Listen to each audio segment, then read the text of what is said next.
Bingo Blitz rules. If your bingo has ads in it, That's not a bingo. if it doesn't have the coolest tournaments, mini games, and the most breathtaking design, Nope, not a bingo. if your bingo moment makes you feel so excited that you just want to burst in joy and scream out loud, bingo! Sorry, so you're playing... Bingo Blitz? Now that's a bingo. Go for a world of excitement with Bingo Blitz, the #1 free bingo game. Download Bingo Blitz and play for free. Now that's a bingo.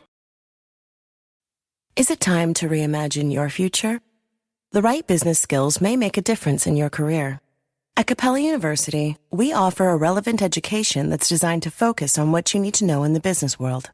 We'll teach professional skills to help you pursue your goals, like business management, strategic planning, and effective communication.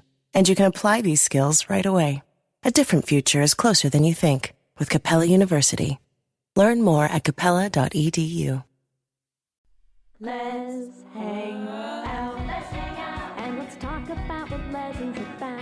Let's hang out. And let's listen to two lesbians shout. Let's hang out. Let's hang out. Hey everyone, welcome back to Let's Hang Out, the podcast that's here to show you what makes a woman so delicious. And what is that? I am so sorry, everyone. From the West Coast, I'm Lee Holmes Foster. And from the East Coast, I'm Ellie Brigida. To those of you who have been with us through this whole journey, thank you as always for listening. And if you're a new listener, welcome. We're excited to have you here. And here's what's happening this week. This week in the Lesdom. This Week in the Lesdom is a place where we can touch base each episode about things going on with the podcast or otherwise.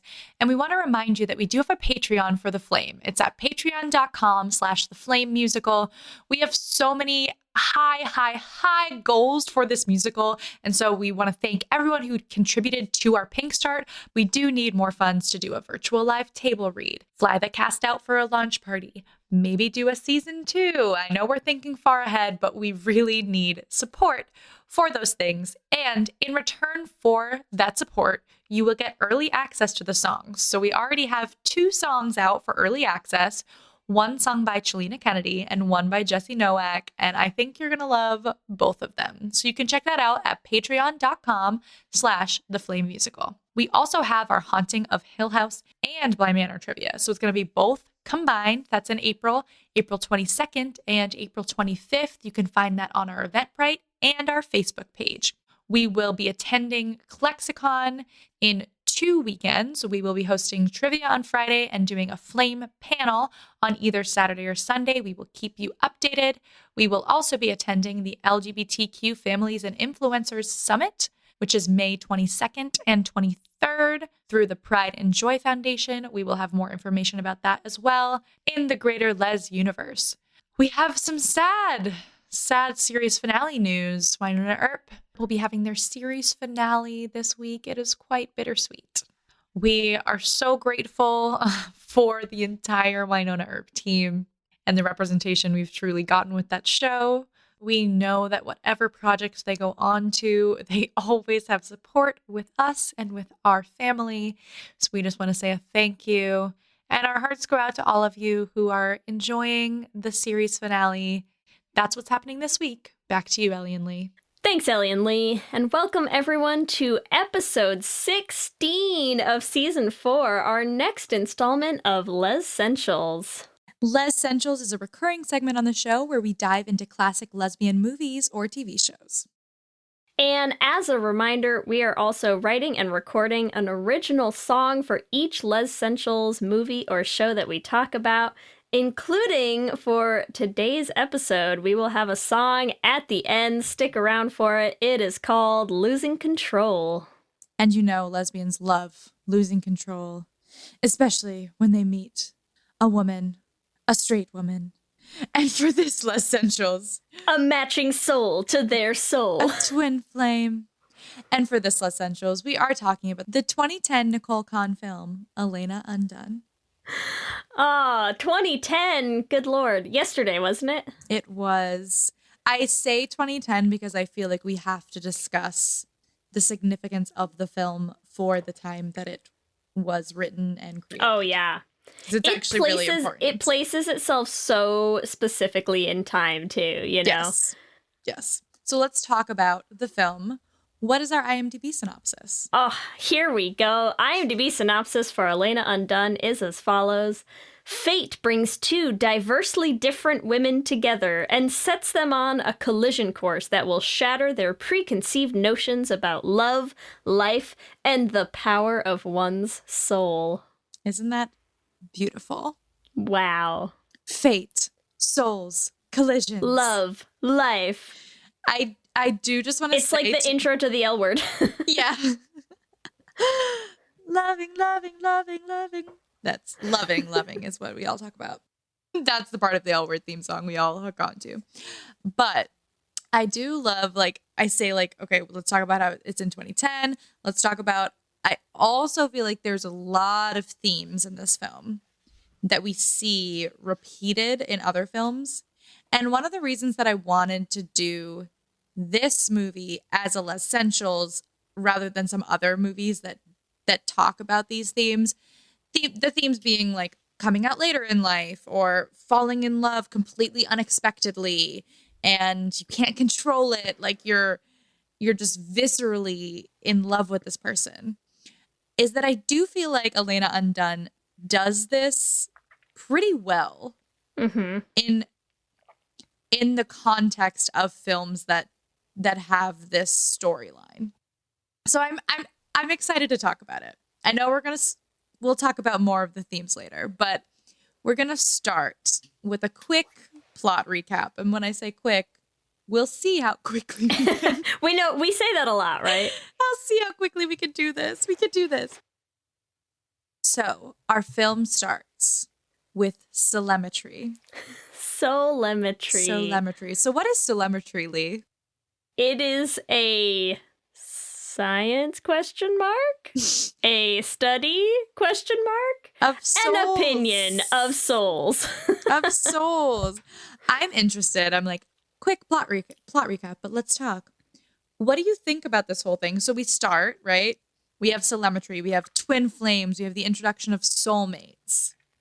What do you think of all that, Lee? As you are saying, look, science, opinion? Here's the thing. As someone who deeply believes that, like, I, like, had that Kelsey turning around in a room and, like, vision narrowing to just her experience, I also, at the same time, am like, oh, God, yeah, tell a bunch of lesbians that, like, passion means that that's their soulmate. Like, that's a good idea. Can't end badly.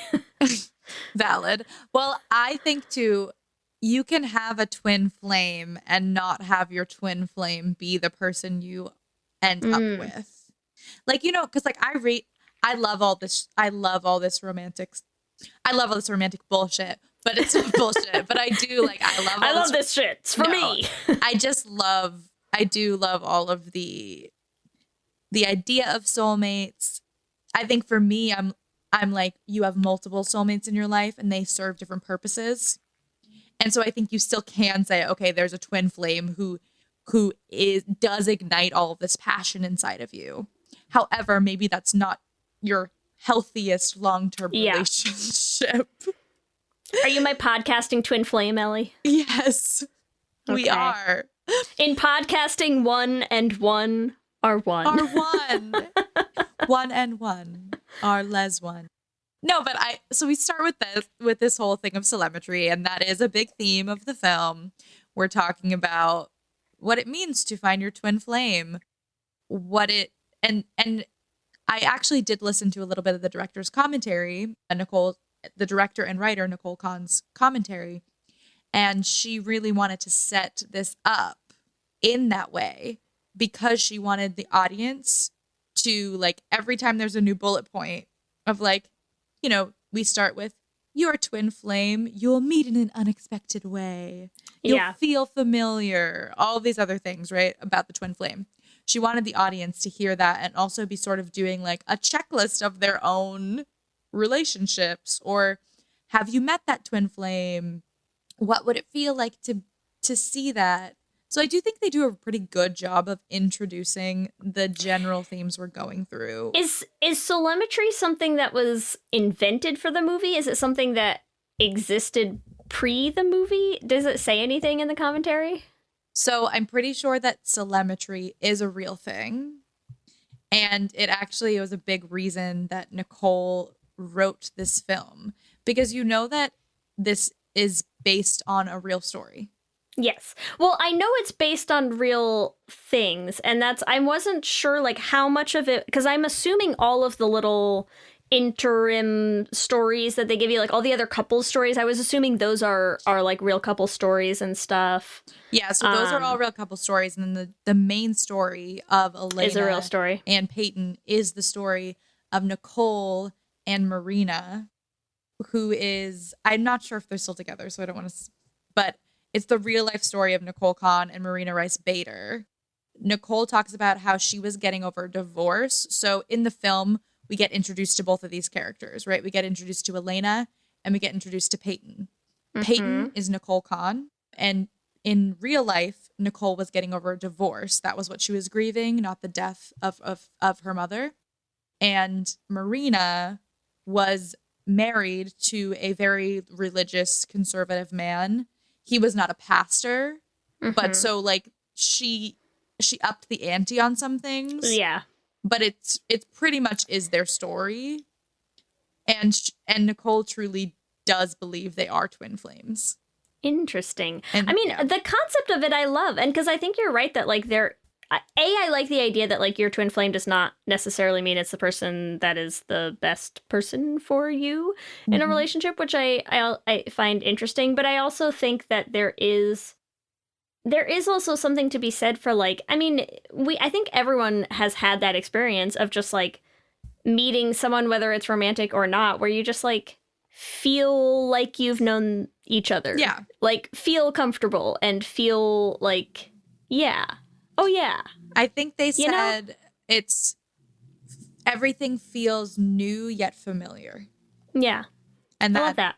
I mean, that makes a lot of sense, right? I mean, that's how you can feel with a lot of people. That I'm also like, maybe it's also just me. I'm like, I feel like I have so many soulmates in this life just because like I truly do feel like I meet a lot of people that I'm like, I feel like I have known you forever. And I do like that idea of like platonic soulmates. I really feel like I have a lot of platonic soulmates. Like just I'm sorry. What you mean is just me. I'm very special and important. Thank you. Sorry, Okay. Lee. Great. Just you. Wow. Just like really like dimming my twin flame there. No, but there are different types of soulmates. There are. The twin flame is one. And there are other types of soulmates. So you're my platonic twin flame, which is like the ultimate, you know? Oh, So, okay. Great. I'll take it. Yeah. NBD as long as I'm the ultimate one. That's Yes, fine. the ultimate. So we do start setting the scene in the film. We set the scene that Elena is the pastor's wife. The pastor. Yeah, and really upped that ante, They huh? really did. Pastor Barry. Pastor Barry. Also, can we talk about Pastor Barry for a minute? Wait, if we're going to talk about how we meet Pastor Barry, can we talk about the moment of Pastor Barry coming into the room and seductively asking if she's ovulating? Because, whew, Painful. Pastor Barry, what a Pastor moment. Barry does not have any game whatsoever. No, zero negative game. It's No. just, and I love how you can tell Elena's just like, wow, I am super not into this, but like, yeah, I'm ovulating. Come Yeah. and get some. And she's like, please don't touch me. Like, well, and I think that's why I'm saying I feel like they really do such a good job of setting us up for this, because like there's this scene where it's juxtaposing her having like Elena having sex with her husband, and it's like clearly she's like literally limp. Like she is not. It was hardcore flashbacks to Jenny and Tim. Yes. Like she is not moving at all. She's just like, all right, My let's PTSD from season 1 of the L Word was touched on in, also in that scene. later in our outline. I mean, we can talk about this now, but I needed to pull together a timeline of lesbian film and TV, just because like this is so, yeah, like I said, this is so 2010. The L Word came out in 2004, and I do feel like there are influences of the L Word in Oh, yes. in this in a good way. especially the sex scenes. I'm a big fan of the sex scenes in this film. We will get But to the style it's done in and the music choices and oh yeah, very much so. I can see that. The swimming pool scenes. Yep. Like I'm like all of this, like Elena and Peyton like could be in the L Word universe. Like I just feel like they fit. Yeah. Oh yeah. Yeah. But you have this juxtaposition of like just so you have this painfully practical heterosexual sex scene going on. And then you also have, I think, like going back and forth between Peyton swimming in the pool. Mm-hmm. And I'm like, water. We've talked about rebirths before. Yes, we have. We sure have. Willfully dunking yourself in a full pool of water. I see you, Peyton. Yes. So I feel like it's like, it is very, the movie itself is very cinematic. Yeah. There's a lot of really interesting shots. Yeah, I like it. Well, and we get this important cultural, like historical time frame too with Millie's character, right? Millie's one of the people at the church, and she keeps talking about like going to all of these protests. They're protesting gay marriage. They're like, it's very much in this, like, you know, like it was probably filmed like right after the whole Prop 8 thing. Like it's like a very specific era of time that this whole story like kind of exists in, you know? Yes. And I think like, yeah, oh God, the like the juxtaposition of Millie and Elena. But one of the things that I really do like about this film, in that, yes, we have talked about like the repressed straight woman and the like established lesbian character and how sometimes that can be a bit problematic. But one of the things I do like about this is that from the beginning, we know that Elena is not against gay marriage. Mm-hmm. Like Elena herself has her own thoughts and feelings about the LGBTQ community. Like she won't go to the protests.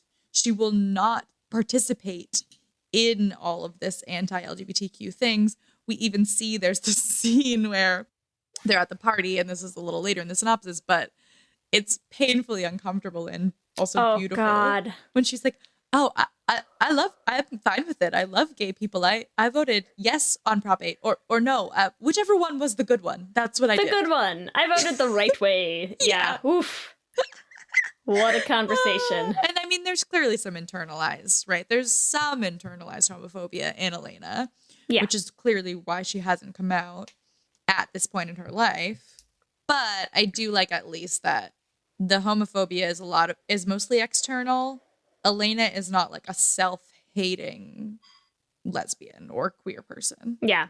Well, and it's interesting how they position Pastor Barry in all of this, you know, because it's like Pastor Barry is not the one who's like kind of coming down with like the hammer on this whole like, the gays and like, you know, we have to pray for them and go like it's really Millie who's the driving force in that, which I also think is like an interesting choice to have not had that be the role that he plays in this, you know, like you can tell he kind of changes tune as he realizes some things happening in his marriage a little, but it's like he's kind of always played as like a pretty like meh about the whole thing, but he has people in his congregation that he feels like he has to cater to, you know? Yeah. And I mean, to be fair, I'm like, he still is catering to them. Oh, absolutely. Yeah. Yeah. But it's just, I thought it was interesting that it's like, it's never played as being like something that comes strongly from like his own sense of like morality, convictions on the issue and everything. Yeah. It's like very much like he's being prodded in that direction, you know? I just thought it was an interesting choice. Yes. Understand that. Yes, but we do meet Millie. When we're setting the scene for Peyton's character, we also meet Wave, who there's just so many, like that's what I'm saying. There's so many pretty stereotypical lesbian things in this film. But I do feel like they are setting some interesting precedents. Like we do have established lesbians, and we also have an established lesbian who's not part of this like main ship, right? we have lesbians who are friends with other lesbians. Yay. Yay! So and when I was listening to the commentary, Nicole was saying, you know, Wave, which is also short for Waverly. Isn't that Nice. interesting? So we got another, you know, weird little shout out. But Down Nicole- the lesbian rabbit holes we go. so many rabbit holes. But Nicole said she really wanted Wave to be, you know, that voice of the lesbian community, the voice of the LGBTQ community, basically saying like that external force that's saying, hey, like, you know, this isn't like, you shouldn't be going for this straight woman. Yeah. You shouldn't be. That's the big red sign that we all wish we had sometimes going, alert, alert, Exactly. abort mission. Exactly. Like, you know, this probably won't end well for you. Like, do you think you should do this? And so I do think Wave plays a really important part in the film because she is that voice of reason and that like alternate perspective. So we're not getting that like, oh, like that like queer woman and straight woman and like you're just supposed to buy in like this is how it is always with every gay relationship, right? Peyton has had relationships before Elena. Peyton was even married for 6 years, we find out. And Wave goes through women. I don't know what she says, like socks in a drawer. I also do really, I love the actress. I think she does a great job. She's so funny. She's just so funny. And then we also, we met Tyler at the beginning, but we get to meet Tyler more in the perspective of how he is connected to everyone more so than just setting up the scene for Twin Flames. Tyler's a funny character too. He's like the GBF with a wife, which I just think is hysterical. I don't know why it cracks me up so much to like introduce a character that you know is like playing as gay, reading as gay, talks about how he reads as gay, and is like, but here's my wife. Baha, Twin Flames, so funny. I was also crying when he was like, who would have ever thought I would be with a high-powered businesswoman or any woman? I know, right? I just thought it was hilarious. I mean, I love it. I just love how self-aware it is. It's like that. Tyler as a character is comic gold. Yeah. Yeah. Yeah. And I just love that, like, he also is a sounding board.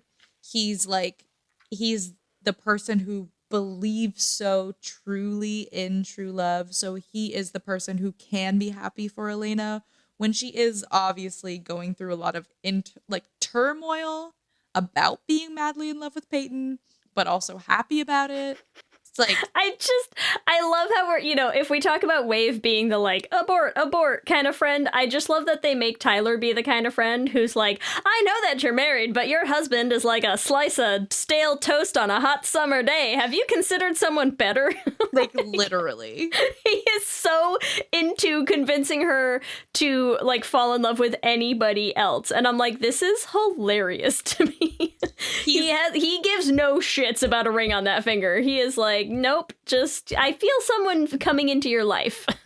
Yeah, he's like, somebody, you'll finally be in love. And she's like, I've been married for 15 years. Oh my God. It is so funny. And I'm like, how long have they been friends and how long has he been just like shitting on her marriage left and right at every opportunity? Not surprised. Not surprised.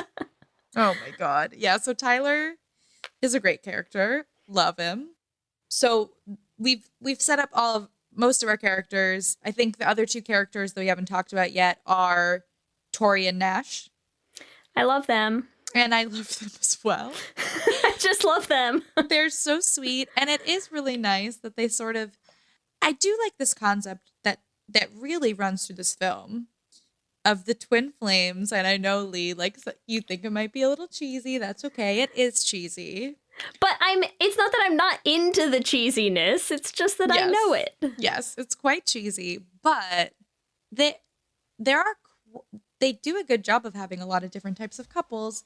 And one of those couples that we see are Tori and Nash, who we have established are twin flames who met in high school.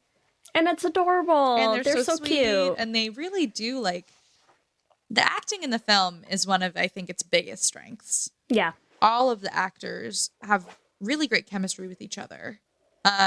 Tori and Nash have great chemistry with each other. You sense this familiarity between the two of them.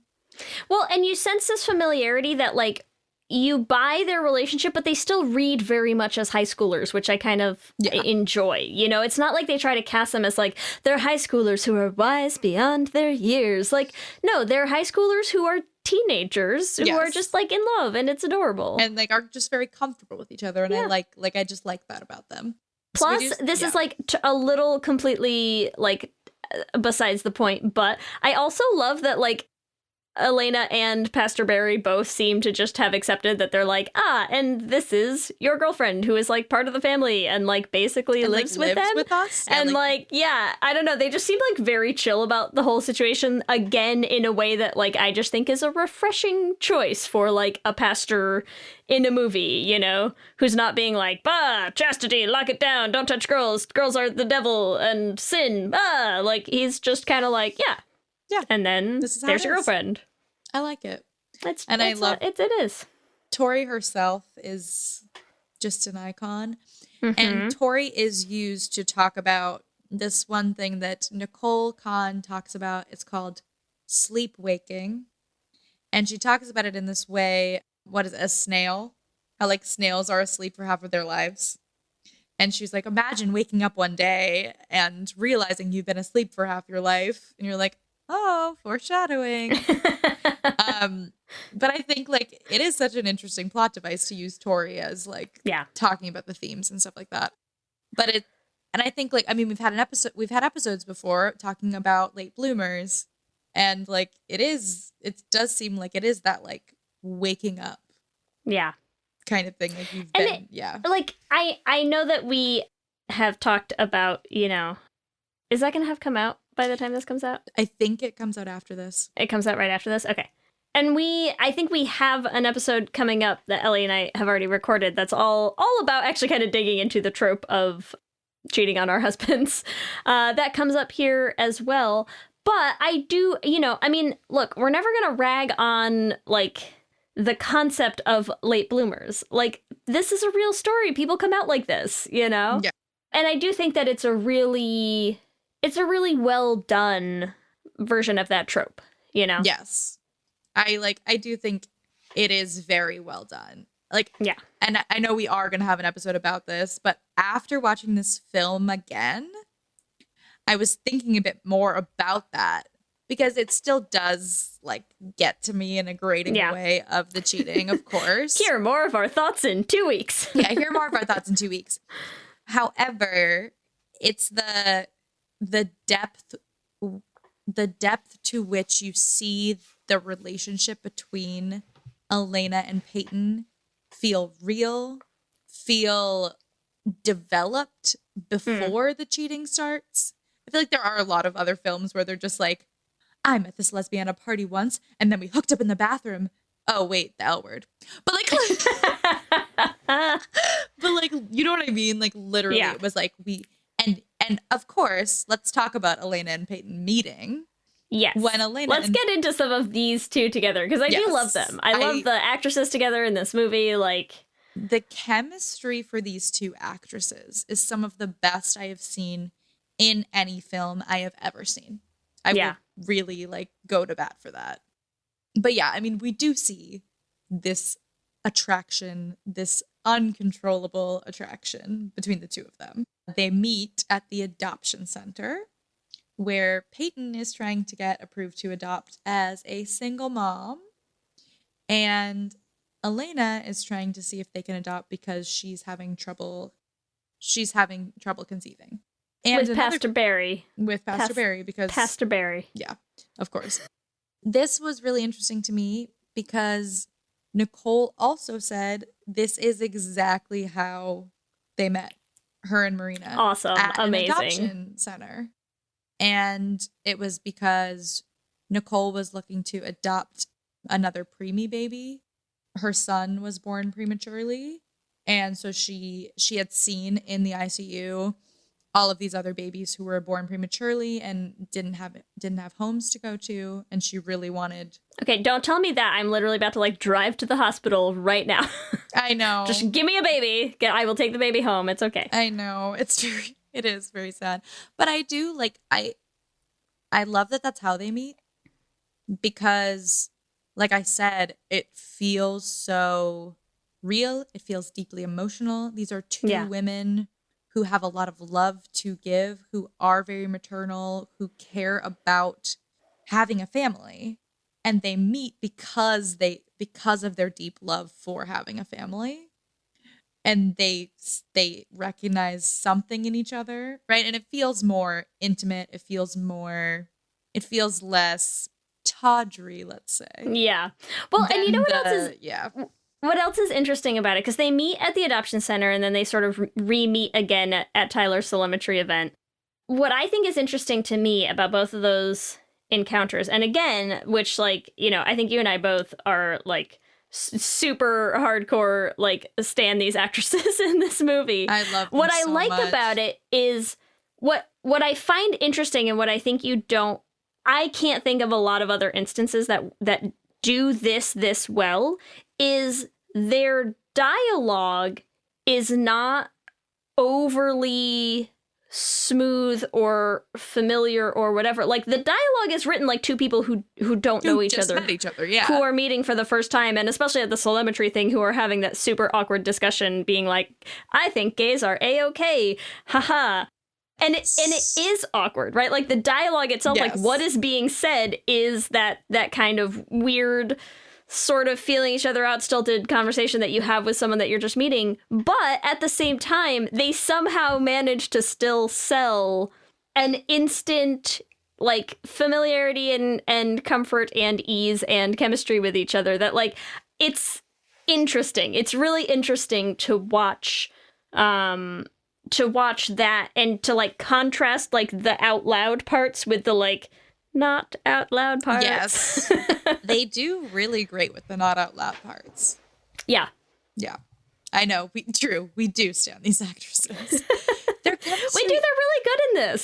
They're wild. great. It really is. It's very well, and I think sometimes that's the part that's, you know, I mean, look, like I'm not going to say every example is as bad as like Katherine Heigl and Jenny's Wedding. But that as the extreme opposite end of like someone who just cannot in any way convincingly make you believe that they have any attraction or chemistry with their romantic lead. Like this is at the far other end of that spectrum, and it's nice, you know? It is. It's lovely. It is lovely. Oh, Katherine especially Heigl. too when you have. I mean, it is a well shot film. It's a well acted film, but it is a low budget film. Yeah. You know, so like especially when you have that, chemistry is everything. When like you don't. Yeah, it'll make up for a lot. You know. Yeah. So it's amazing. So yes, they do. They meet at the adoption center, and then they meet again at the celebrity event, which just Tyler is also like pushing them together. Wade, Tyler's like booking them a damn honeymoon suite. Just about. He is unstoppable. I love it. Oh my god. No shame, that man. Yes, no shame. No shame at all. And they are like continuously trying to find reason. Like they didn't expect to see each other at the celebrity event, to be fair, but they are continuously trying to find excuses to see each other again, which I'm also like, you women, just like we're just really good friends, and then Besties. Then we have like the most intense love montage. This episode is sponsored by BetterHelp. And as we head into Thanksgiving time, I want to start by thanking my wife, Kelsey, who has not only listened to just about every episode of this podcast for 8 seasons now, but who also is the only reason I'm able to make time to record it every week. She takes the kids, gets them dinner, and gets them ready for bed, just so that Ellie and I can come on and yell about gay things into each other's faces for an hour. So here's a reminder to send some thanks to the people you're grateful for in your life, including yourself. I've been in therapy for a long time now, and one thing that's so important about therapy is how it teaches you to be more intentional. And being intentional about gratitude and how to show that to the people you appreciate is just one of the many benefits that I've gotten from therapy over the years. If you've been thinking of starting therapy, consider giving BetterHelp a try. I know how hard it can be to find time for regular therapy, and BetterHelp is designed to be flexible and convenient for your schedule. You can fill out a brief questionnaire to get matched with a licensed therapist, and you can switch therapists at any time for no additional charge. If you want to start being more intentional about gratitude in your life, visit betterhelp.com/lezhangout today to get 10% off your first month. That's betterhelp, HELP.com/lezhangout. Let's hang out. You chose to hit play on this podcast today. Smart choice. Progressive loves to help people make smart choices. That's why they offer a tool called Auto Quote Explorer that allows you to compare your Progressive car insurance quote with rates from other companies. So you save time on the research and can enjoy savings when you choose the best rate for you. Give it a try after this episode at progressive.com. Progressive Casualty Insurance Company and Affiliates. Not available in all states or situations. Prices vary based on how you buy.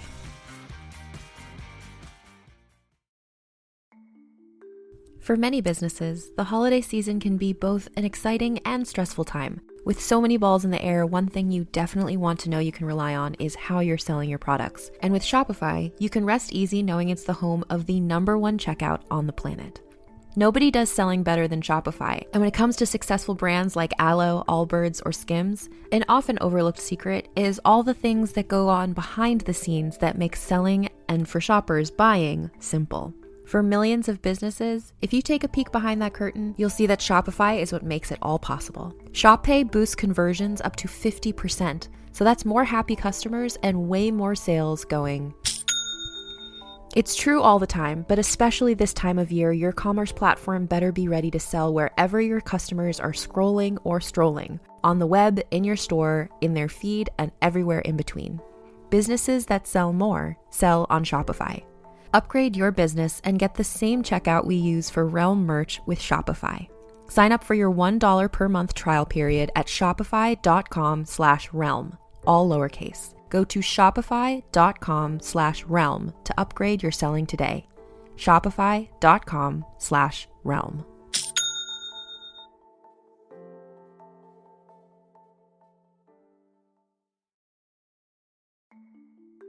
For many businesses, the holiday season can be both an exciting and stressful time. With so many balls in the air, one thing you definitely want to know you can rely on is how you're selling your products. And with Shopify, you can rest easy knowing it's the home of the #1 checkout on the planet.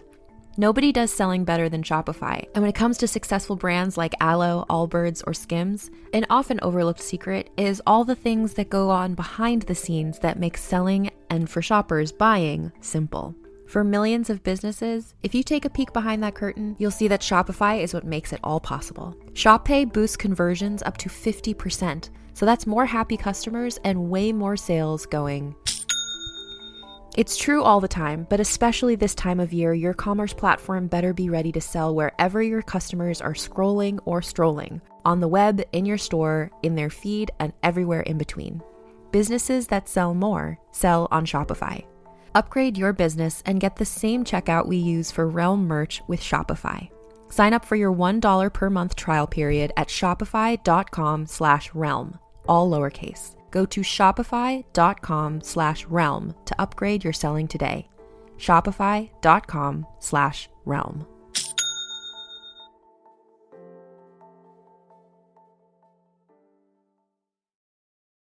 I've ever seen.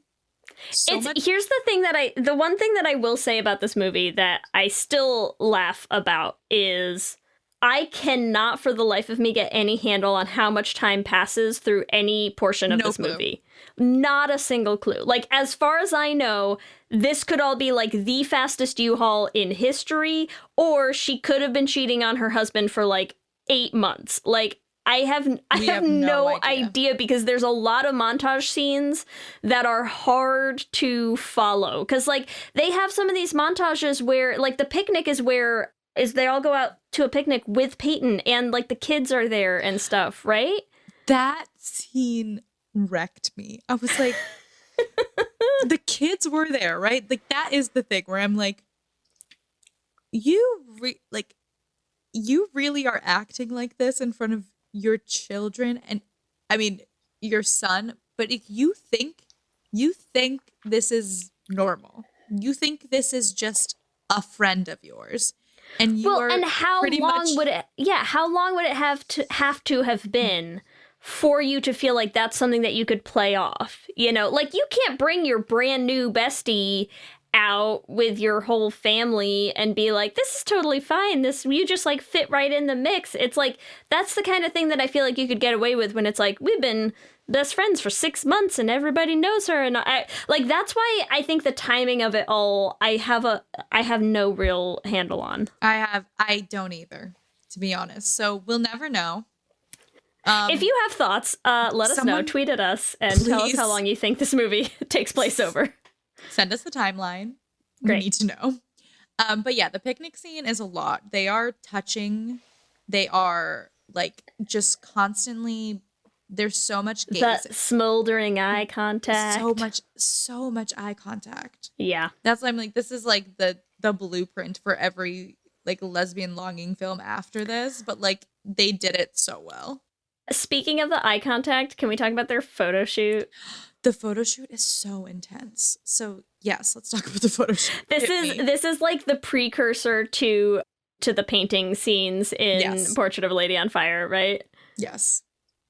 I'm just gonna fix your hair. Just why don't you just look over here? This is fine.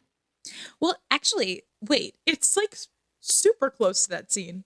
Right? Because during the painting scene in Portrait of a Lady on Fire, isn't she asking her about the other girls she's painted? Yeah. And in the photography scene, Elena she's like, how do you know? How would you know? How do you know? How do you know if you're a giant raging homosexual? Also, this reminds me, there's this guy on TikTok who has this whole like series. He keeps saying it in a different way, but he's like, straight people don't think about being gay because they're not gay. Like, and he's like, if you're thinking about being gay, you are. Who did we just say? That was one of the Spice Girls. Was it like Mel B? Who was it that you just said where you're like, if you think you might be a lesbian, like, chase your dreams. Are. Yeah, like Sporty Spice. Like, if you think it, believe in your dreams. You probably are. But that's what's happening here with Elena, right? She's like, oh, well, how would I really know? Like, you know. Say you haven't kissed another woman, but like, you think about it a lot. What would that mean to you? What would that mean? Say you really just can't stop touching your best friend. Say your husband makes you want to recoil in disgust, and yet... Yes. What could this possibly mean? Please help me. We will never know. I love to. I mean, they play the scene so well. Elena is blushing so hard. She destroys her equipment. Like, at a certain point, she's like messing with the lights and the lighting and everything. It's so perfectly done. Yeah. The tension between the two of them is just, it's perfect. But yeah, Elena just keeps getting more curious about being gay. There's so many more scenes after that too, where she just keeps asking Peyton. Oh my God. All about, like, she keeps asking Peyton. She asks Tori. I'm like, also, Elena, what are you doing? You're asking your son's girlfriend about the lesbians at her high school? And you don't... And also, like, tripping over yourself in the like, isn't that what the scene where she's cooking and she's like throwing the spoon all across the kitchen and stuff? She's like, lesbians, ha, what? Never heard of them. Never heard of them. She's so awkward. Like, so awkward. So yeah, we have a lot of like foreshadowing of Elena's journey here. And then finally, Peyton gets her big lesbian pants on. And she decides she's going to tell Elena they can't be friends anymore because Elena's straight and Peyton's a lesbian. So they can't be friends. And also, I want to bone you. I mean, like, come on. And if Elena doesn't give the most straight woman in love with a lesbian response she could ever give. I cannot. She's like, but I want to give all of me to you. Don't take you away from me. Don't oh my take God. you away from me. Like, And Jesus. She literally says, you can take me, take all of me, but just Girl, not that. Get it together. Like, so Get it to pull it together, Elena. God. It is a lot. And this is the thing I do love about this scene is like Peyton, this casting, like this scene is so believable of just like the absolute useless lesbian who is like, oh, okay. I know. She's like, I'm gonna do the right thing. Oh, don't do the right thing. I know, she's and you're like, yes. I'm gonna set boundaries. And then she's like, okay, yeah, they're gone. Hashtag relatable content right there. It's so relatable. That whole conversation is so relatable. I'm like, this poor lesbian, but also like not this poor lesbian, because she said her piece, and I will give it to her. Communication, she's being honest. She's telling her friend how she feels. And then, it does not take Elena very long. Like, they're on the phone. Like, again, time frame wishy-washy, but on the phone, and she's like, I want you now. And Elena is very assertive for first time. Elena coming out the gate as a top. Here for it. Long time listener, first time caller. I don't know.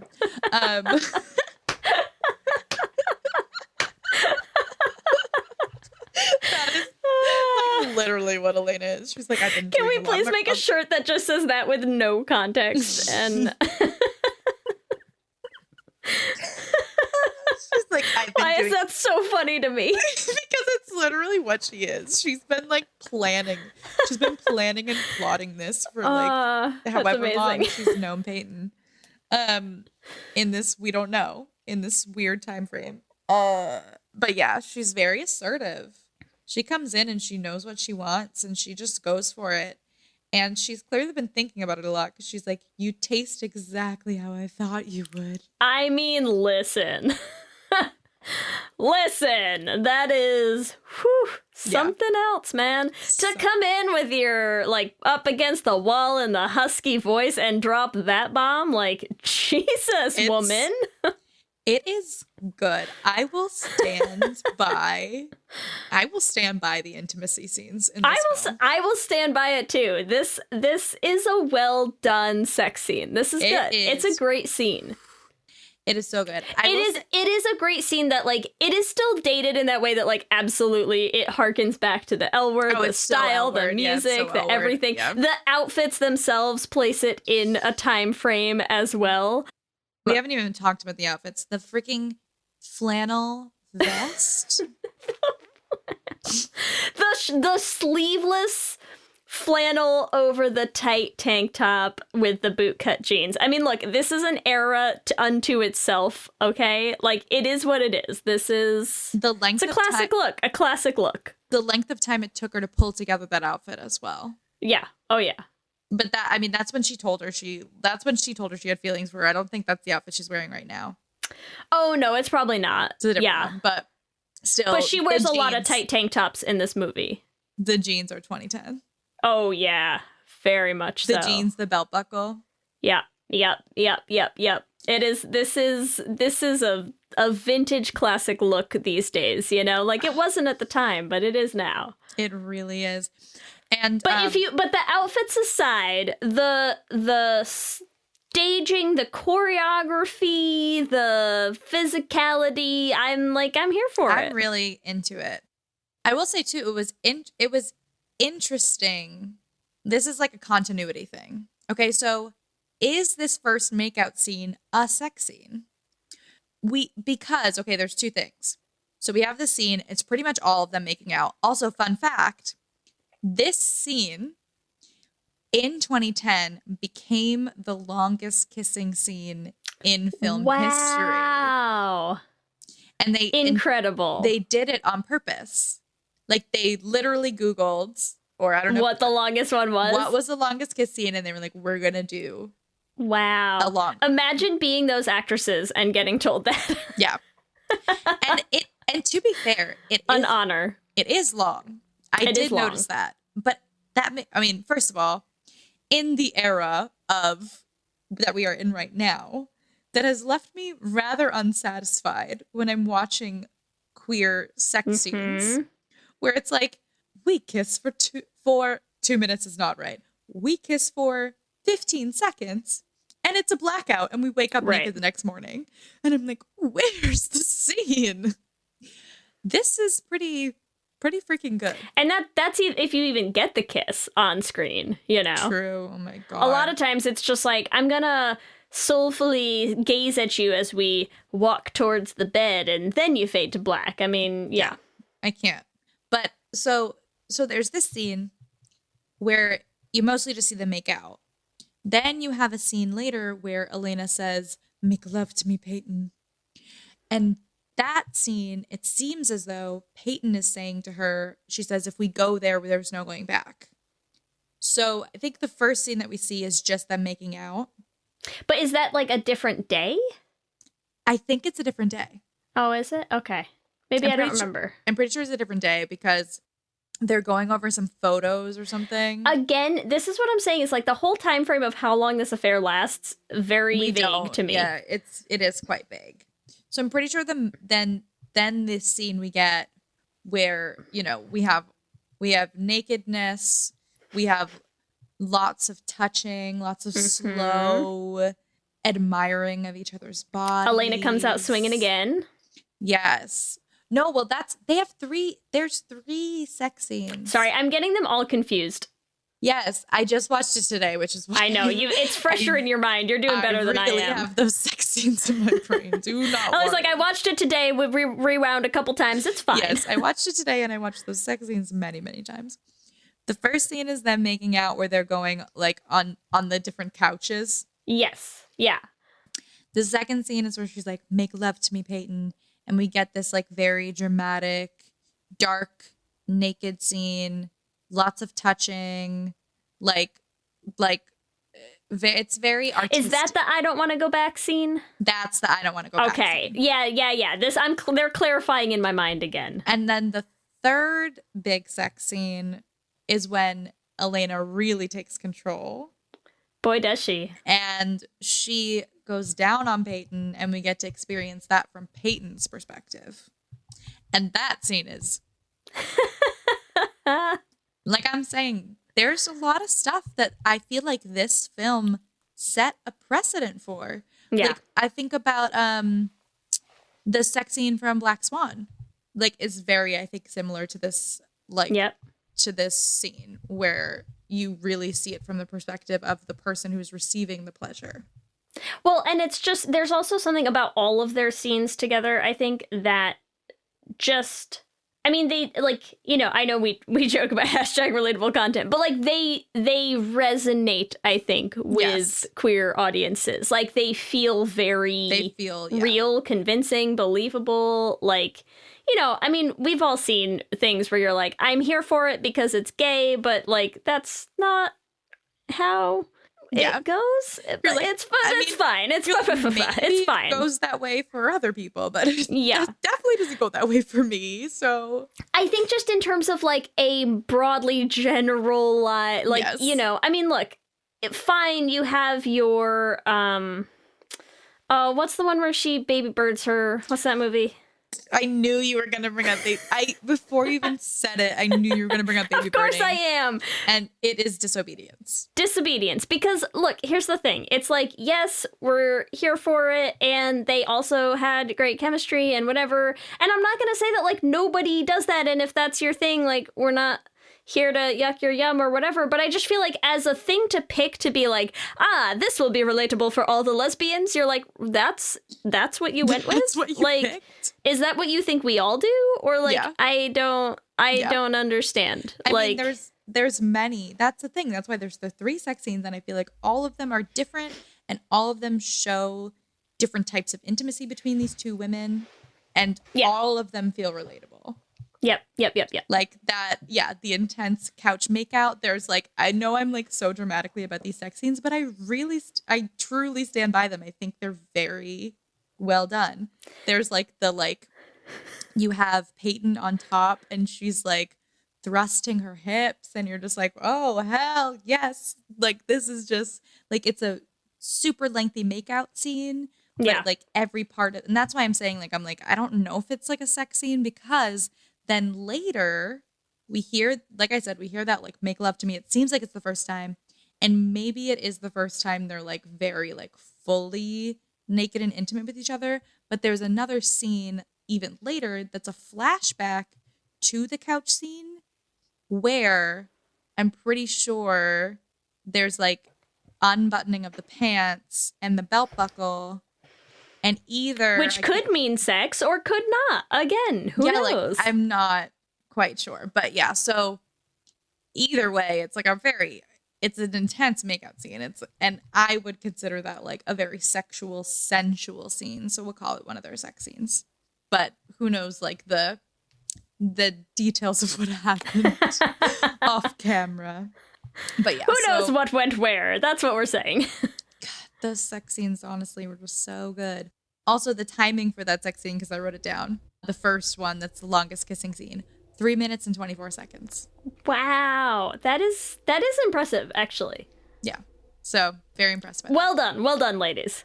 So we have our sex scenes, and then after the sex scenes, this is like obviously the culmination. Yeah. We can do like the quick downfall. Yeah, the quick downfall, because I mean, at this point, everything that happened before is what we care about. We have the Hawaii trip. We have Elena and Peyton fighting because Peyton does not want Elena to be intimate with her husband, which like that whole thing is like really really hard for me to reconcile. And like, I understand it, but I'm also like, you realize like you're the illicit partner here, and right. She's acting like the husband is. But I understand it, right? Like, she feels like her relationship with Elena is if she's intimate with her husband, then like what does her relationship mean? But like, she also still has a husband. But it's also funny because then you're like, okay, look, Pastor Barry, sir, fellas, when your wife just suddenly stops having sex with you ever, and has a super, super demanding, intimate relationship with her best friend, yeah, like, you should know what's going on. Like, maybe take a hint, my man, you know? Yep. So Pastor Barry is like really, really clueless, and Nash also is very angry at his father that he's clueless, because he finds all of these like super erotic letters from Peyton to, from Peyton to Elena. And so Nash knows his mother is sleeping with this woman. Yeah, Nash put 2 and 2 together. Nash put 1 and 1 together and got 1, I think. That's what happened. Yeah. So like, we have all kinds of stuff. Nash acts out. Elena's sort of realizing, oh, this is tearing apart my family. Yes. Obviously. Elena's tower of cards is coming crumbling down around her. Peyton also is not really happy with the scenario, so she breaks up with Elena. Understandable. And, then that sort of is a catalyst for Elena to reveal all her affair to her husband, stands up for herself, starts this divorce. Then we flash to 6 months later. Do you want to talk about this, Lee? I feel like this is like my only gripe with this movie, I think, because it's like it's heavy-handed at the end here, like it is really going for like some shock factor and some like emotions, and I don't understand it necessarily. Well, I don't understand why. So you're talking about Elena and Peyton run into each other in the park again, and surprise, 6 months later, to be fair, Elena is wicked pregnant. Very pregnant, yeah. Like, not just like a month super pregnant. Like, super pregnant. Yeah. Like, 6 months pregnant? Question mark? I mean, 5 months? they don't really make it clear exactly how far along she is. But yeah, it's like it's been like not a ton of time to be like, I'm getting a divorce. And my gay best friend who's married to a woman is just gonna like throw some sperm at me, and like now I'm pregnant with a baby, and it's like, yeah, it's fast. Very rushed. Like a lot happened in a very short time, and like somehow they haven't had any contact whatsoever. And it's also like, the thing that I think was funny to me is like after a whole movie where like everything felt very believable and very real to me, it seemed weird that you would like run into someone right away. And like, I feel like if you were in that situation where you were like, here's where we left things and here's how I feel about you, and here's me now running into you out of the blue with like a giant bump belly thing, like, I just feel like you would immediately be like, I can explain what is happening and it is not what you think. And she doesn't do that. And so I'm just like, why not? Why? Why aren't you doing that? Do that. But say the words, say the things that you like have to know. Well, she faints. She literally faints. I know, but that's the thing is it's just like, it's a little over the top dramatic, you know? It is quite over the top dramatic. It's super dramatic. And it's not like I'm against over the top dramatic. It's just, it was like, I feel like a lot of the rest of the movie, I was like, totally buy it. Yeah, you say that. Sure, you be weird and be like, I think gays are great when you're in that situation. Yeah. I don't necessarily buy that, like, you wouldn't immediately be like, I'm divorced and this is not his baby and I'm just having a baby. Yeah. Ha! Like, I don't know. I feel like those would be like the first words out of your mouth, you know? Yeah, it didn't make a lot of sense. I mean, obviously, like, I do appreciate that they're like, let's give them a happy ending. But I do feel like you could have just had a normal happy ending. Like, you could have had, you know, Elena gets divorced, right? And then she calls Peyton once she's like sort of worked through some stuff and is like, it's over. I love you. I've only ever loved you. And then they have this joyful reunion. Well, and it's also, it's weird to me that it's like, I have to divorce my husband because I am very clearly gay and in love with this woman. And so like, I'm going to divorce my husband. And then, pause, gotta get knocked up first. It makes, like, that's the thing. I'm like, anyone going through a divorce would not be like, hey, right now, while I have filed for divorce and am in the process of getting divorced, you know what would be great? Let me actively have a baby. Like, it's not an accident. Well, and while in the process of filing for divorce, because I am in love with this one specific human person who is out in the world, like, I don't know, it's just the whole motivation of it feels weird to me. It's I don't quite get it. I also don't, like, there was something about, like, again, situations that felt very believable to me through most of the movie, and then suddenly you have these scenes at the end where it's like, I feel like other people are kind of hovering around these conversations that I'm like, I feel like you would be like, okay, I'll be over here, you guys talk, you know? Like, I don't know, I just feel like they have a lot of conversation with, like, Tyler and Wave, like, sitting there, you know? And you're just like, guys, like, maybe You're clear, like, why are you still here? Clear out a little bit, you know? So, I don't know. I mean, it's like, yes, it's fine. It's cute. I like the happy ending. There was suddenly so many things all at once, like on top of each other, that I was a little bit like, what?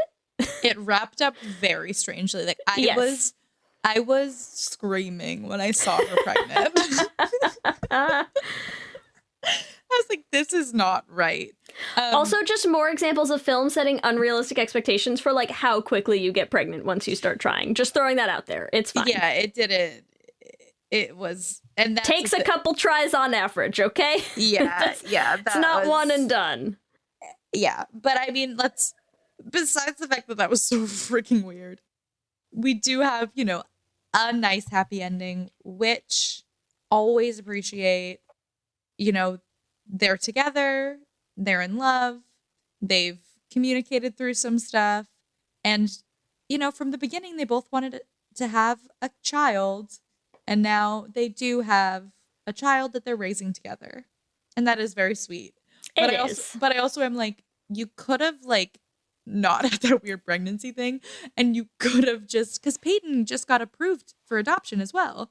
Yeah. So, like, it could have just been like, okay, they meet up again and Peyton had gotten approved for an adoption and now they're, co-parenting this child together that Peyton adopted.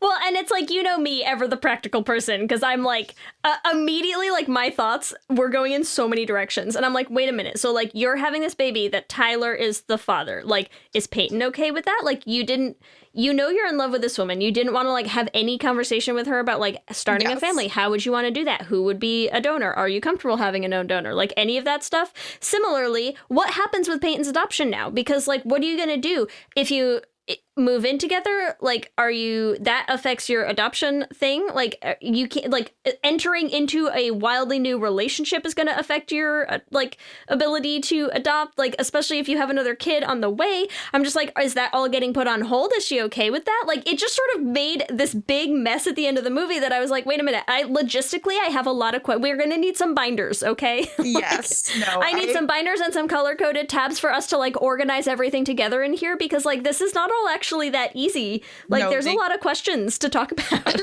They created a lot of mess. You're correct. When, like, it could have just been wrapped up in a normal rom-com. Yeah, and it would have seemed rom-commy and trite and whatever to just be like, oh, we got back together, let's have a baby. Like, yeah. I get it. I get that, like, that's not how, like, clean cut and easy and straightforward life always is. Fine. But it felt like a little unnecessarily complicated. I don't know. The pregnancy was, like, the weirdest thing that's ever happened. But it's okay. Let's not overthink it. They end happy and everybody's happy. It's Yay. beautiful. It's beautiful. So I feel like we did a pretty good job, I think, actually, of covering most of the things that I wanted to talk about this film. There were a few other things that I actually had not really noticed that I thought were interesting when I was listening to the commentary. And that one of those is that Peyton has OCD. Did you notice that in the film? It features prominently in the song, Ellie. Come on. Amazing. So that I thought was really cool to have a character. There's the whole scene with the silverware. She can't eat her dinner until Wave comes to help her with her silverware because she just keeps having to put it back in the right place. Yes. Yeah. So there's some really interesting stuff going on there with layers of Peyton and working through that. Nicole also said that a lot of the scenes were shot in her house, like her and Marina's actual. Is Peyton's house her house? Yeah. That's incredible. Yeah. That's amazing. So I thought that was really cool. Another thing that I know I had sort of said before is I pulled together a lesbian film timeline. I'm sorry, wait. You can cut this, but is that the same house that her whole story happened in? Because how funny would it be to make your actors be like, okay, and then why don't you push her down on this chair here? Yeah, and this is where we had sex for the first time. So I don't think this is where everything happened. I'm sorry, but that just made me laugh so much. Honestly, okay. So funny. I don't think Please this is continue. Where everything happened. I think it's where they live now together. Okay, gotcha. Yeah. So another thing I needed to do because of the time frame of this film is I really wanted to put together a timeline of a few other films we've sort of talked about to get an idea of where this film sets. Yeah. So first of all, from Nicole Kahn, her first big lesbian film was Claire of the Moon, which was in 1993. So she had been making lesbian films for a very long time when she made Elena Undone. She even said in some interviews that she was like, I'm done making lesbian movies. But she really wanted to make this film because she was like, I don't want to make any lesbian films except for our love story. Because Marina... That's cute, though. Yeah. And when Marina came out, she was like, why isn't there more lesbian movies for me to watch? And Nicole was like, you know what, honey, I'll make you one. Aw, I love that, though. I think it's really sweet. I do. I think it's really nice. 93, and 93. Then get us through we got to place this where in the lesbian zeitgeist of the early 2000s does this fall? Yes. So in 1996 was when Bound was made. I had to throw that in there because I do feel I really like the sex scenes in Bound. Yeah. And I was like, oh, well, what was the timeline of when lesbian sex scenes were good? The L Word came out in 2004. So I feel like it makes sense that there's a lot of like callbacks to that. The Kids Are All Right, which Lee and I have chatted about, and you'll hear us talk about it in our next episode, came out the same year as this.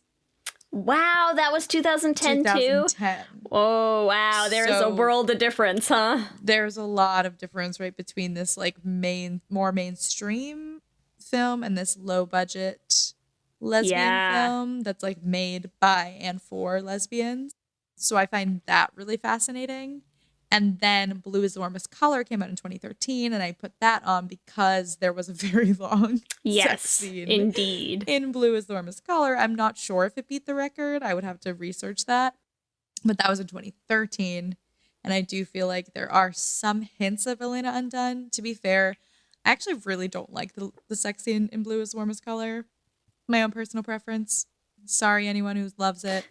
And then Carol came out in 2015. And I mentioned Carol because I feel like Carol was the start of the period piece. The period piece was the start of more mainstream funding for lesbian films. Now, a very important cultural touchstone that you missed, though, Ellie, 2015, also the year Jenny's Wedding came out. Also, Jenny's Wedding. I'm so sorry I missed you. And just to really wrap this all up for us to get, just really tie it all in a pretty knot so that we know where it sits. That's it. Okay. Thank you for that. I'm so You're sorry welcome. I forgot that. And I just stopped around 2015 because I just wanted 5 years after feels like, there's a lot of other stuff that obviously has happened in the past 6 years of cinema. But I feel like that gives you an idea of where we're placing this film. Also, because we did talk a lot about the political landscape and the actual time frame that this was happening. There's a lot of talk about gay marriage. In 2004, gay marriage was legalized in Massachusetts, which was the first state in the United States to legalize gay marriage. This comes out 6 years later. And then in 2008, Prop 8 was passed, which they talk about in the film. I'm guessing it's set in California because obviously they talk a lot about that. So that's 2 years before this film came out. And then gay marriage was legal across the entire United States in 2015. So 2015 is when they repealed DOMA. Yeah. Yeah. When Carol came out. When Carol came out. And Jenny's Wedding. Carol and Jenny's Wedding came out the same year they repealed DOMA. Yes.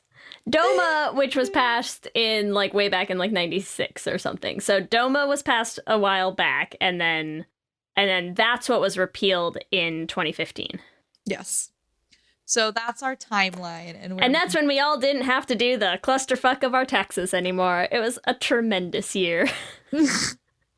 That was when I remember when that happened. I was on Cape Cod for the summer, and my girlfriend was living in New York. And I drove from Cape Cod to New York to Did be you? with her that night. Yeah, because I was like, this is so exciting. I remember want to that be gay tonight. It was the first year. It was the year Kelsey and I moved out to California, and it was our first Pride, and it happened. It was pretty close that it got repealed. It was it was over the summer. Yeah, it was over the summer, and so it must have happened the week or 2 weeks before our first San Francisco Pride out here, and DOMA gets repealed, and then you have Pride, and it was that was Bananas. a fun year. Incredible. But yeah, so I thought it was really important to give the cultural and the historical context of 2010. Always important. We need to know where to place those tight tank tops, okay? It's very, very important. I also wanted to talk about, before we wrap up, our documentary couples, because we didn't really talk too much about them. Sure. So what did you think of the documentary couples, Lee? Oh, they're all cute. I mean, you know me. I'm a sucker. I'm a sucker for the stories. I'm here for all of them. They're all adorable. I love them. They're so cute. My favorite were the nun and Jackie. I don't know the nun's name, but I just remember her talking about Jackie. I just thought they were so sweet. They are cute. I think my favorite are the first ones, the two dudes with they were in school together, and then he sees them at an airport, and I was like, oh, I know. They were cute. So sweet. I love it. But yes, overall, what are our thoughts on Elena Undone? A classic, a Lez-ssential. You gotta watch it. It truly is a Lez-ssentials. Chemistry off the charts, sex scenes off the charts. It definitely places itself in its time. So Yeah. understand that before you watch it. But I think it still holds But that's up. also an important education for the baby gays of today, you know? Agreed. Baby gays, educate yourselves with Elena Undone. There you go. All right, Lee. I think it's time for our Q and Gay. Are you ready? I'm so ready. Q and gay. All right, our first question. Do you believe in twin flames? Yes or no? I do. I do. Beautiful. I have to, you know? You have to. Question 2, Ellie, did you come out later in life? Depends what you mean by later in life, but I'm going to probably say no because I did not come out after I was married to a man and had children. Maybe I should rephrase that to did you come out after getting married and having children? I'm sorry, I just read these questions. You're welcome. All right, question number 3, Lee. Here we go. What's the longest you've ever made out with someone without taking a break? Pass. No, go ahead, hit me. Okay, I'll change this actually. Hold on. A, 3 minutes and 24 seconds. B, 30 minutes. C, an hour. Or D, 3 hours or more. I'm gonna have to go D. Nicely. Look, you know, Lesbians, college, you just didn't have that man. much else to do. It's fine. I know, lesbians, honestly, all day. Love And it. all night, you know? Yeah, exactly. Question 4. What's your favorite lesbian sex scene in a movie? This is like an attack question for you, Ellie. I know. A, Elena Undone. B, Blue is the warmest color. C, Bound. Or D, Carol, but really I'm surprised you didn't put Ammonite on here. Ammonite is a great sex scene, but it's I like, know. To me, everything around it was too boring to me that like I can't, you know what I mean? Like I'm like, it's a full package for me, but it was a good sex scene. This is tricky. I think I'm going to say Bound. I really love the sex scene in Bound. That's fair. I don't think there's a wrong answer. No, there's so many. I mean, and to be fair, I'll probably like after this text you and be like, wait, this one. But Baby birding, I mean, yeah, please also leave us. I want to just know what people's favorite sex scenes are in lesbian movies. So leave them on our Twitter. All right, question number 5, Lee. Which character do you most identify with? Elena, Peyton, Tyler, or Tori? Oh, wow. I feel like the real answer is Peyton, and it's not just because I was of an age where I feel like I have worn very similar outfits to the bootcut jeans with the belt and the tight tank top. Yep. But I think characteristics, I probably share the most with Peyton, you know? I get it. Totally. I see that for you. I thought you does might that say, age me? Oh, no. No, I thought you might say Tori too. I feel like with all the fun facts and the like I and could the see that. and the research. you I know? feel like high school me would have answered Yeah. Dory for sure. Yeah. All right. Remember, you can give us your own answers to this episode's Q and Gay questions on our Twitter at @LezHangoutPod. We also, for all of our Lez-ssentials, have to go over our drinking game rules. As always, please drink responsibly. Please don't die. And make sure you live tweet us when you do. Yes.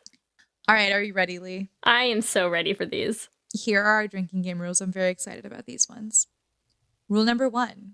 Every time they talk about twin flames. 2. Every time you see a new documentary couple. They're so cute. So you're going to have to drink a few times for that. 3. Anytime Tori says one of her beautifully researched facts. 4. Anytime Peyton is swimming in her pool. 5. Anytime Elena and Peyton are too obvious in front of other people. Oh, man. That's a rough one. Shout out to when they make out on the bridge in the park and don't think someone's going to find out. We didn't talk about that. Oh, my God, Millie. Drinking rule number 6. Take a shot during the longest makeout scene. I feel like you've grown as a person, Ellie, for not making them waterfall that scene. I know. I'm proud of you. Water falling for 3 minutes and 24 seconds. That would be That would be a lot. a lot. 7. Anytime Elena asks Peyton about, how do you know you're gay? You know, lots of questions about being gay. And the final one. Anytime Millie wants anytime Millie makes you want to throw her through a wall. So every time Millie's on screen, drink. Got So it. anytime Millie's on screen, please, please, please drink responsibly. But And I'm tell us really all about it. I'm really, really excited for this one for all of you. Let me hear you say hip, hip, hip, hip, hip, well, yeah. We love hearing from you and building community, so we want to shout out some of our favorite things each episode.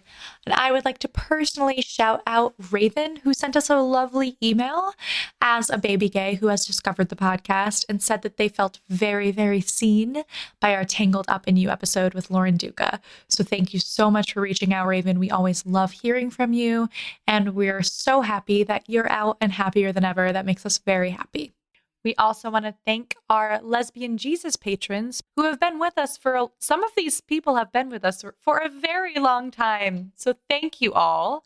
And our first Lesbian Jesus patron is Mark Foster, Jess Klaus, Tanya Ferguson, Jacqueline Rose Nishino, Sarah and Julia, Carrie Ann Lawrence, Danny Gunlock Tamora, Brittany Ray, Alana Rosen, Tara Gleason, and Lizette Stye, and our King Princess patrons, Amy and Ellen, Leah Henley, Liz Chen, Evelyn Smith, and River Penzo. Thank you all so much. We could not keep doing this podcast without you and all of our patrons. Remember, you can also find us on all the social medias, Instagram, Facebook, and Twitter at Let's Hang Out Pod. You can email us at letshangoutpod@gmail.com. Or you can check out our website at letshangoutpod.com. Wherever you listen to podcasts, make sure that you subscribe. That way you'll get new episodes as soon as they go up. You can also subscribe to The Flame, an original podcast musical, on Spotify, iTunes, wherever you get your podcasts. Just search The Flame Podcast Musical and you will find it.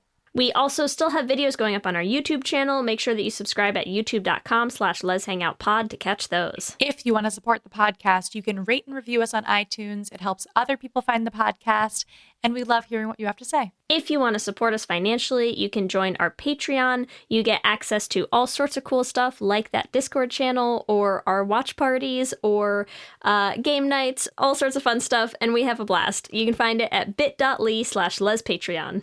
We also have a Patreon for The Flame, so if you're interested in hearing more about the musical, seeing some behind the scenes, getting some early drops of some of the songs, you should check out that Patreon as well. You can find it at patreon.com/theflamemusical. If you want to get some Let's Hang Out merch, you can get that at bit.ly/letsshop. We have 35% off the shop this week, so make sure you check that out. If you want to follow us individually, you can find me on Instagram, Twitter, and TikTok at LSH Foster. And you can find me on Instagram, Twitter, and TikTok at Ellie Brigida. With that, I'm Ellie. And I'm Lee.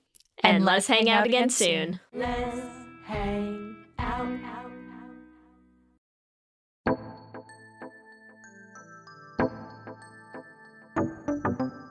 In my dreams I have a perfect situation, everything in its place.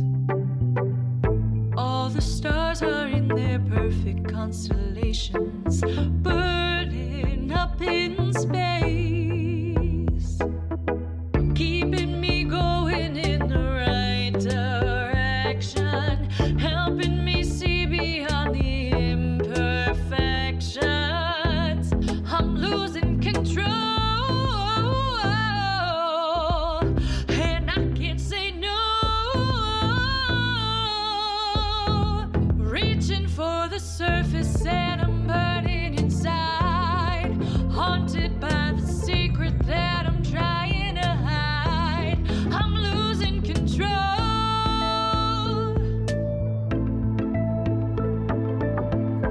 Perfect wife, perfect life. Nothing ever felt right. Nothing made me complete. Always looking at the edge. Is there anything left of the pieces of me? Keeping temptation at a safer distance. Fighting against the path of least resistance. I'm losing control, and I can't say no.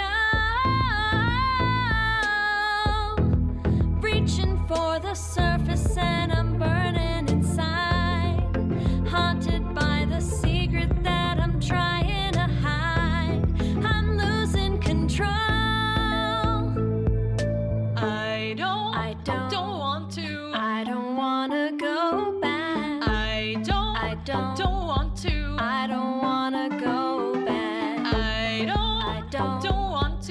I don't wanna go back. I don't.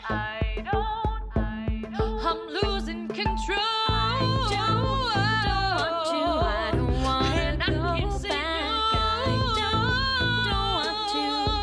want to. Reaching for the surface. You take and my I'm breath burning away. inside. I'm waking up Haunted by the today. secret Can't that even I'm trying think to straight. hide. I'm losing control.